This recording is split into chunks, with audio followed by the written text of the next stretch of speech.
So we're going to get started. Maybe we'll do the teaching in two parts so that we don't lose the window for Mincha. It'll be a cliffhanger. We'll have no idea how it ends. Next week is the second double parsha in a row. We had Tazria Matzorah today, and then next week Achrei Mod Kadoshim. And I wanted to focus on a two-verse section of Parshat Kadoshim, but mostly on the first of the two verses.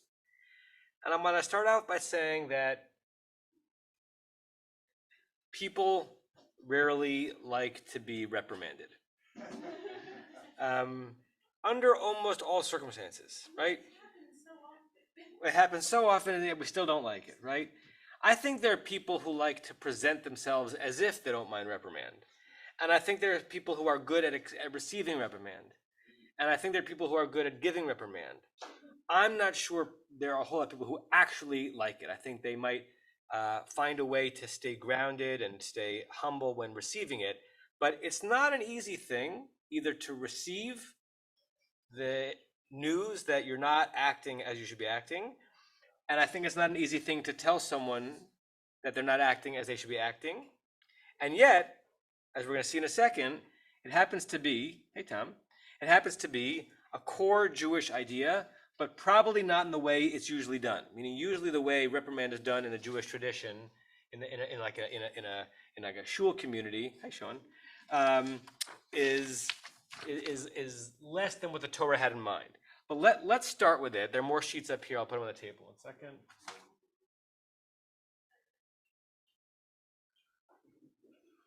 We went from no minyan to standing room only. We're going to be turning people away at the door. Okay, so Vayikra, for those who just came in, we're starting the learning now, and then we'll pause for Mincha because we didn't have a minyan to start Mincha, and then we'll go back to the learning. Vayikra Yotet, Pasuk Yud Zayin. I want you to read this verse. I'm going to help you with it in the Hebrew, and try to understand the pshat of the pshat, meaning without thinking wild theories, just deep in your understanding of the words, what is the main information, the main learning that this verse in the Torah is asking us to live by? Okay. For some reason, the Hebrew came out strangely in the first quote, so there's some pauses where there shouldn't be pauses. Lo tisna et achicha bilvavecha. The word tisna means hate. Do not hate. Et achicha, your brother, your fellow. So it's masculine here, but I don't think it means specifically a brother. I think it means a fellow sojourner in your community. Bilvavecha, in your heart. Okay. Lo tisna et achicha bilvavecha. That's phrase 1. Hocheach tochiach et amitecha.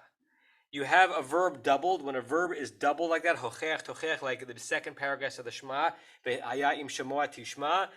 Sometimes you'll see it translated in Old English translation as verily, right? It's an emphasis, right? And you shall certainly hocheach your amit, right? Hocheach is related to the word tochacha, which means a rebuke or a recrimination. You might be aware that there are two parashot of the year, Parshat Bechukotai and Parshat Kitavo, where the laner reads the verses very quickly and very soft because we're reading that God is rebuking the Israelites for all the sins they're going to do in the land of Israel. That's called the tochacha, right? From this verb, hocheach, tochiach, amitecha. Amitecha is similar to amcha. You shall verily rebuke a member of your nation, okay? And then, Velo tisa alav chet. Vavs in the Torah are pluripotent. They can mean and, they can also mean but, they can also mean rather.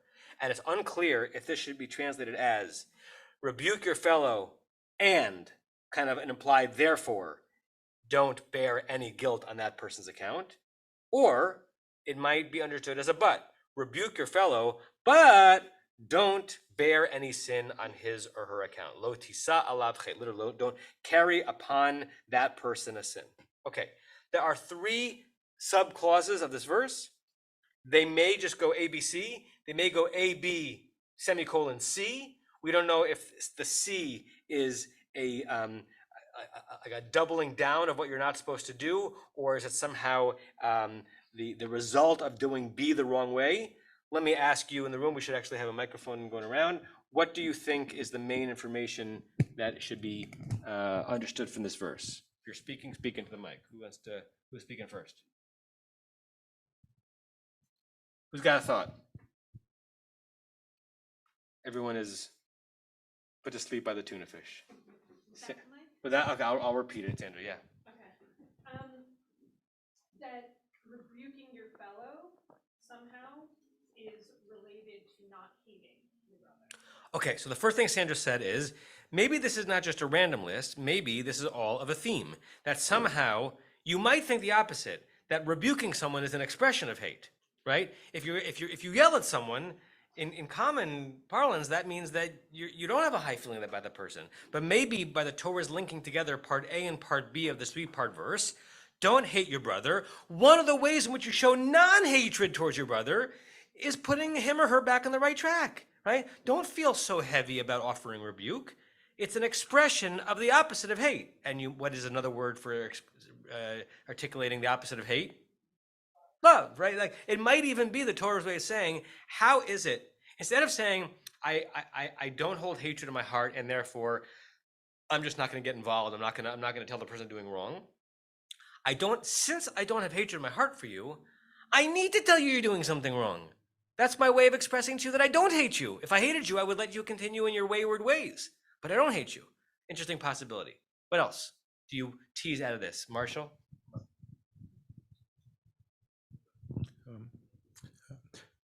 At the end of the sentence, I don't know what the word alav means or to what it refers. Does it refer to the first part, lo tisna et achicha b'levavecha, or does it refer to hocheach tochiach et amitecha? Yeah, the alav is an interesting word. It's a preposition, a male singular preposition.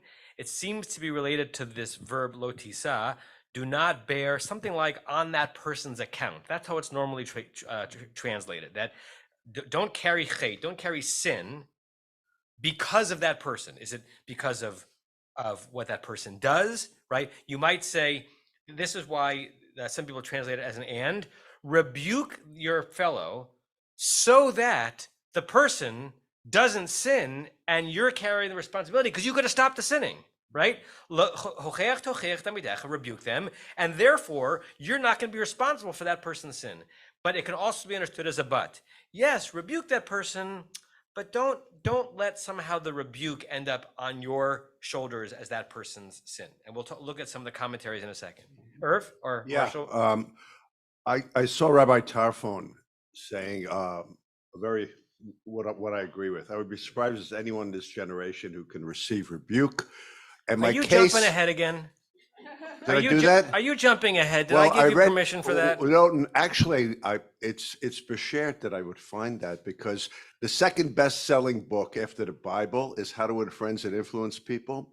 And this really struck me. Right in the beginning is criticism never works because the person, it doesn't work. Right. They don't reform. All they do is get pissed off. And so me and Rabbi Tarfon and the Bible are now in sync. Thank you, Rabbi. We're going to get to Rabbi Tarfon in a second. At face value, it seems a common, uncomplicated obligation the Torah is putting upon us to not hold hatred in our heart for people that we love, to rebuke them if they're doing something wrong, and somehow spare ourselves from holding their sin. Michelle, can you give Michelle the microphone?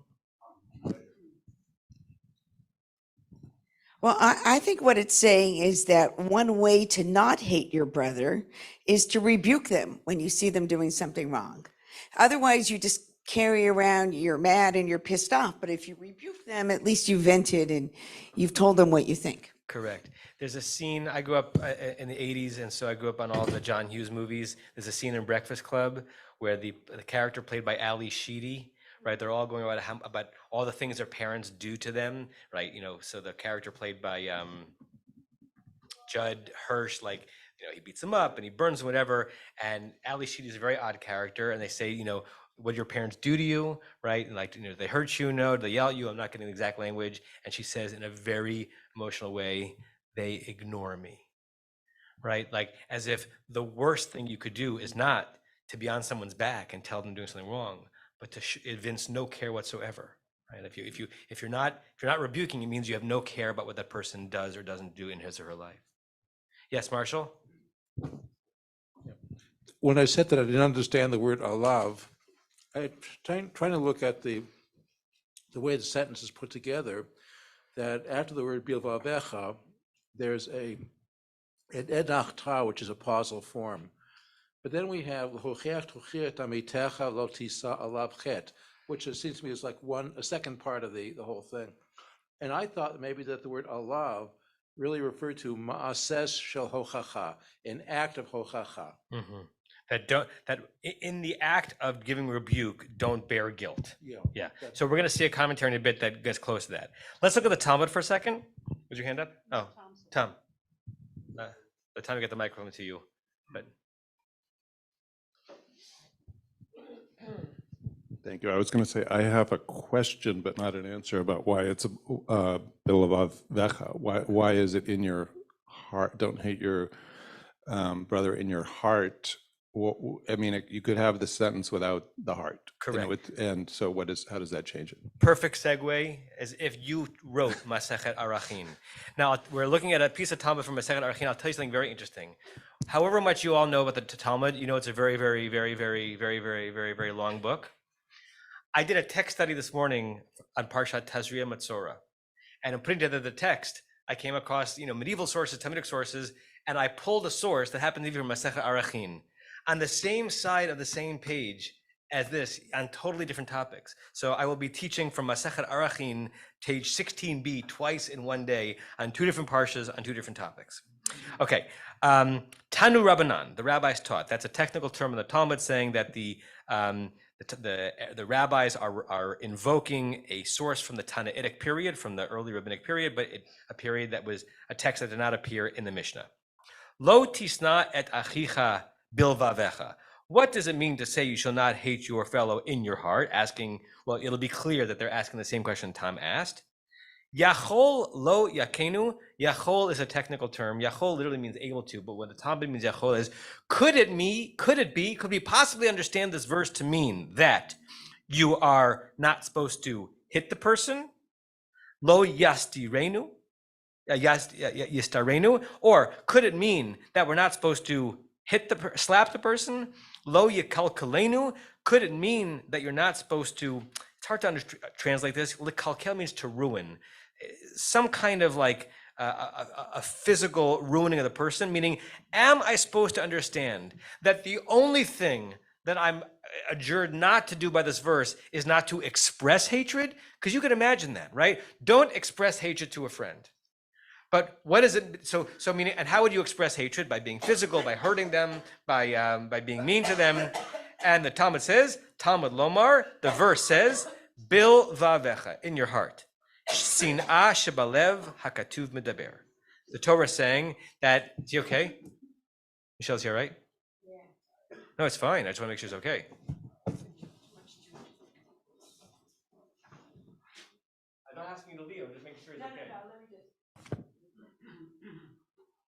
Okay, so the Talmud's answer is that the word bilvavecha makes this a harsher or a more, a more stringent mitzvah. It's one thing to say, don't hit someone hatefully.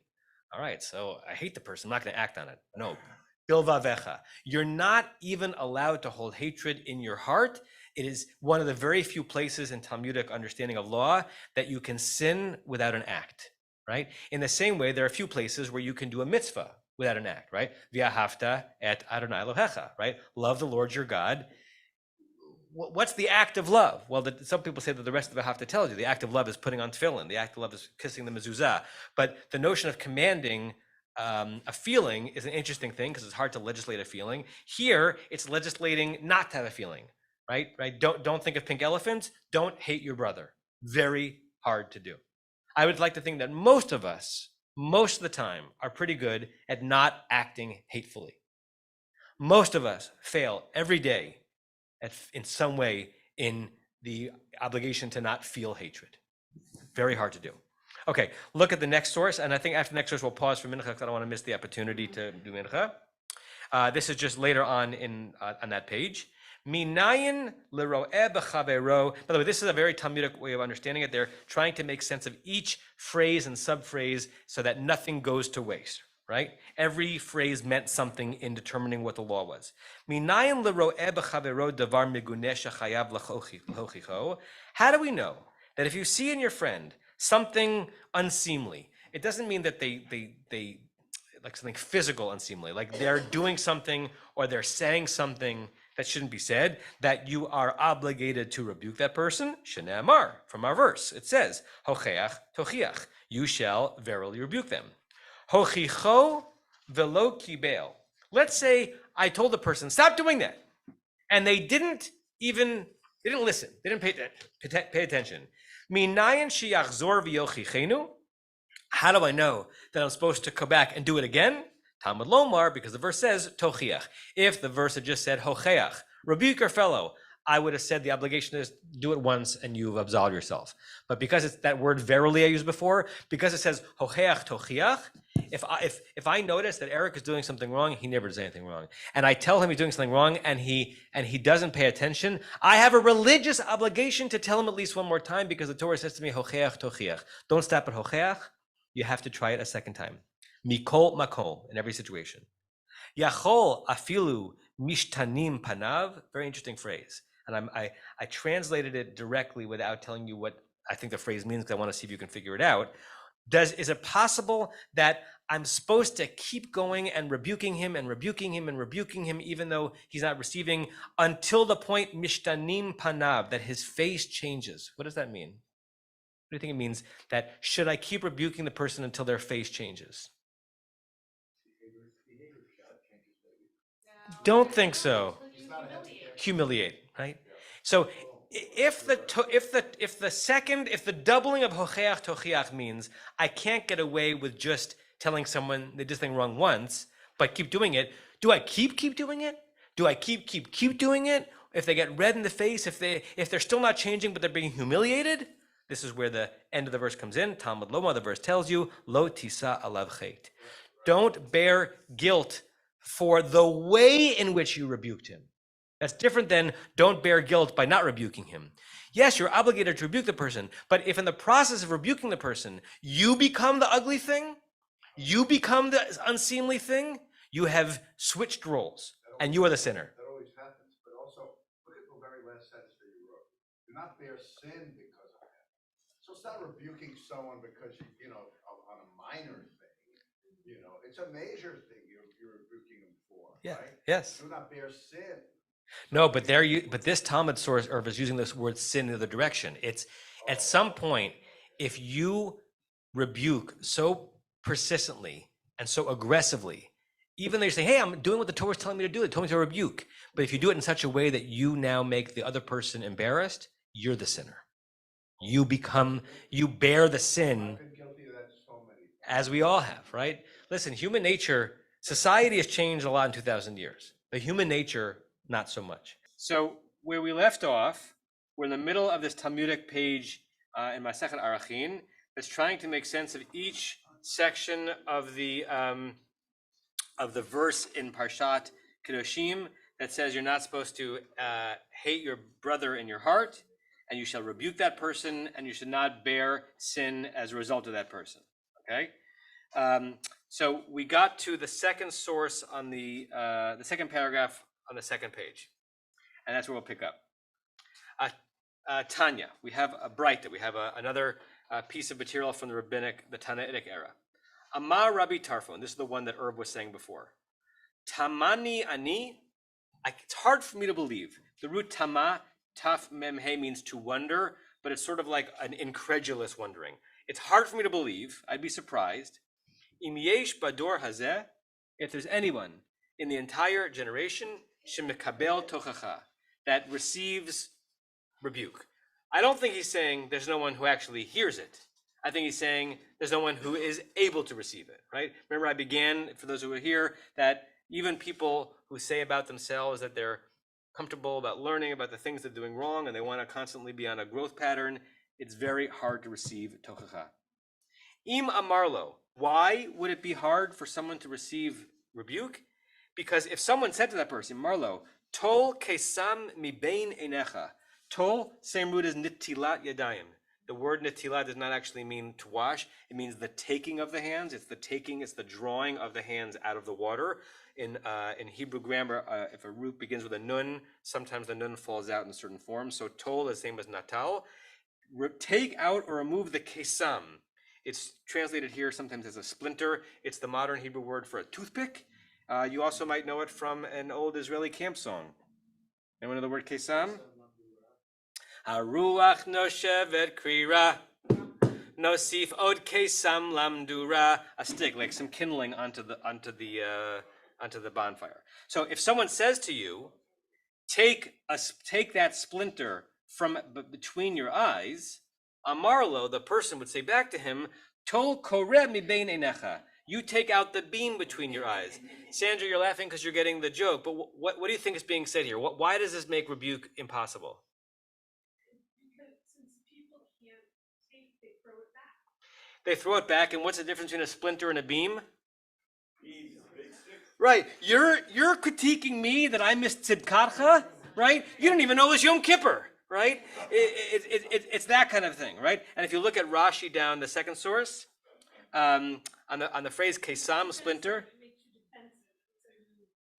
well, either because it makes you defensive, or it might be legitimate that the person rebuking you is more sinful than you, right? So it's both that it awakens. If someone is attacked, you're going to attack back, and don't throw stones in glass houses, right? Look what Rashi says on that word, on kesam, kolomar, as if to say, this is the source number 4, avon katam shebiyadecha. Someone says, I just want to critique one tiny, small, little, miniature, almost indescribably small sin that's in your hands.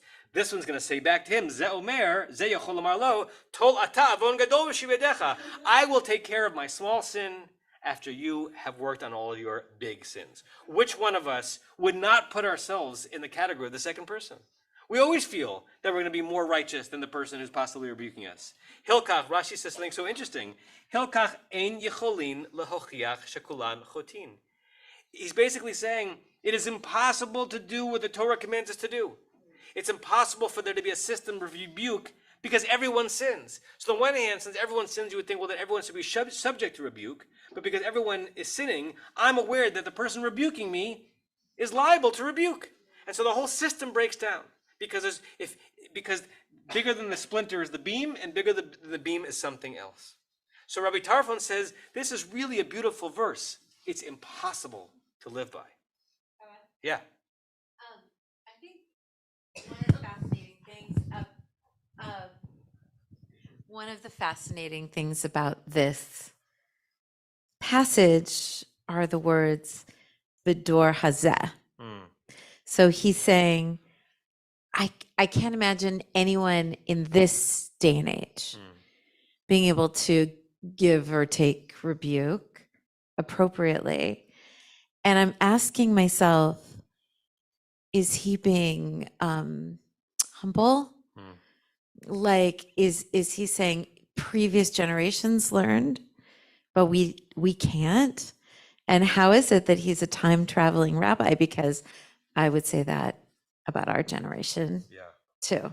I hadn't focused on the Dor Hazeh. The first time I was reading it, I was reading it as a colloquialism, as if I can't imagine anyone in this generation as a way of actually saying anyone in any generation, but it's interesting to linger on that possibility that he's saying, woe to us, that the Torah actually gave us instruction that we should be able to live by, but look around. It's impossible to do it in this generation because everyone is both sinning and thinking that everyone else is sinning more than them. But there might be a society in which this were possible. That's really interesting, Sean. Rabbi Elazar ben Azariah turns it around a bit. Next phrase. Amar Rabbi Elazar, but this is the next phrase in the previous paragraph, the second paragraph, second page. Rabbi Elazar ben Azariah says, you're surprised that nobody can take rebuke? Tamahani or tameni ani im yesh b'dor hazeh sheyodei lochiach. I'm surprised that anyone is able to give rebuke. What does it mean by that? Look at Rashi, because that can mean several different things. Does it mean that can't get the words out? Does it mean doesn't feel confident doing so? Source number 5, sheyodei lehochiach, that knows how to rebuke, derach kavod. I don't know anyone. You're blaming the person who can't receive the rebuke. I blame the rebuker. I don't know a single person who knows, according to Rashi, how to give rebuke respectfully, without viciousness, without contempt.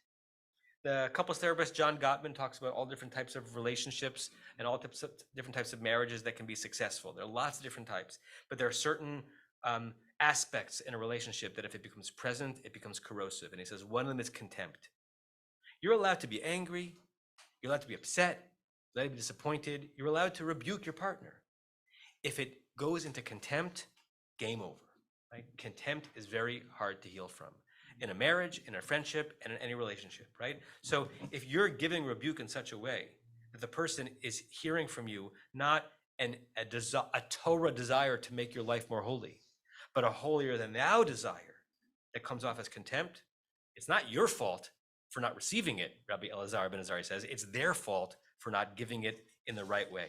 Shelo yu panav mishtanin. If you cannot critique without the person's face changing as a result of the critique, you're doing something wrong, not them, right? Steinsaltz, modern Israeli scholar, says it slightly differently. This is verse number 6 on the phrase, Tamani ani sheyesh bedor hazeh mi sheyodeh lahochiach. What does it mean that I don't know anyone who knows how to rebuke? Kara'ui, appropriately. Rashi says bikavod, with honor or respect. Steinsaltz tells appropriately. Below halbanat panim, without the whitening of the face, that's a phrase for embarrassment. Udvarav mitkablim. What is the proof that you've given rebuke successfully?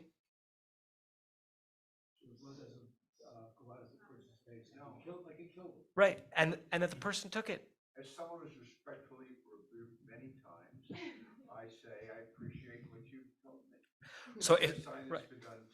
So if someone can say back to you without crying or being embarrassed, I'm grateful for that rebuke, that's a successful rebuke, right?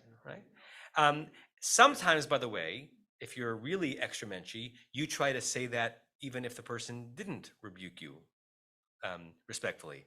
I do that every day of my rabbinate. And we talk about that, Rabbi, like how do you receive feedback that may or may not have been given with kavod in a way that allows the situation to go forward, because you actually want to be, you actually want someone to feel like they're comfortable giving you a rebuke. I tell that to our staff and to our interns all the time. Act in a way that a person will feel that for them to give you not angry rebuke, but to give you feedback that you're hungry for it, because that sets up a healthy relationship of learning and of trust. Okay. Last little piece of that Arachin, source 7. Amar Rabbi Yochanan ben Nuri. These are all sages who lived around the same time in the land of Israel.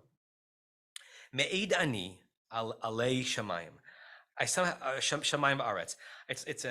I call upon the heavens and earth as my witnesses. I mean, there are these phrases throughout language in all generations. You know, like may God be. So words, may God be my witness. Shaharbe pamim laka Akiva al yadi.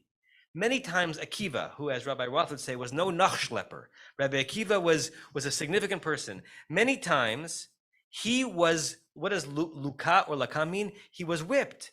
He was lashed on my account. Why? Shayiti kovel alav, because I critiqued him.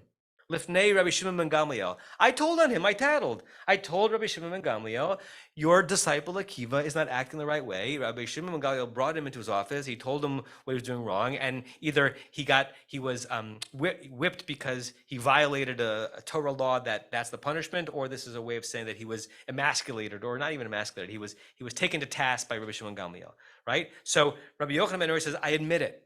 A lot of times Rabbi Akiva had to bear the brunt of the rebuke was because I let the master know what was going wrong. The kol shekain shehosafti bo ahava, and what I experienced, he's saying, and I swear that the heavens and the earth are my witnesses, that as a result of that, he loved me more. There was more love between us, not less. He thanked me for alerting me to the things that I was doing wrong, telling my mentor so that my mentor could share the rebuke with me, hopefully bechavod, and he made me love me more, not less. Lekayem mashin amar, to establish or to fulfill that which it says in the book of Proverbs, al tochiach latz peini sanacha, v'hocheach lachachem v'ye'avacha.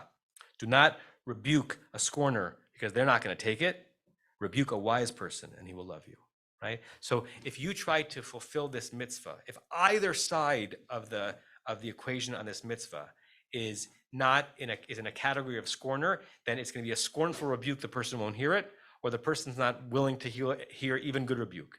But a wise person wants it, is hungry for it. A wise person reads Parshat Kedoshim and says, God wants my fellow to tell me when I'm doing something wrong. Thank you, and I mean it, not a cynical thank you.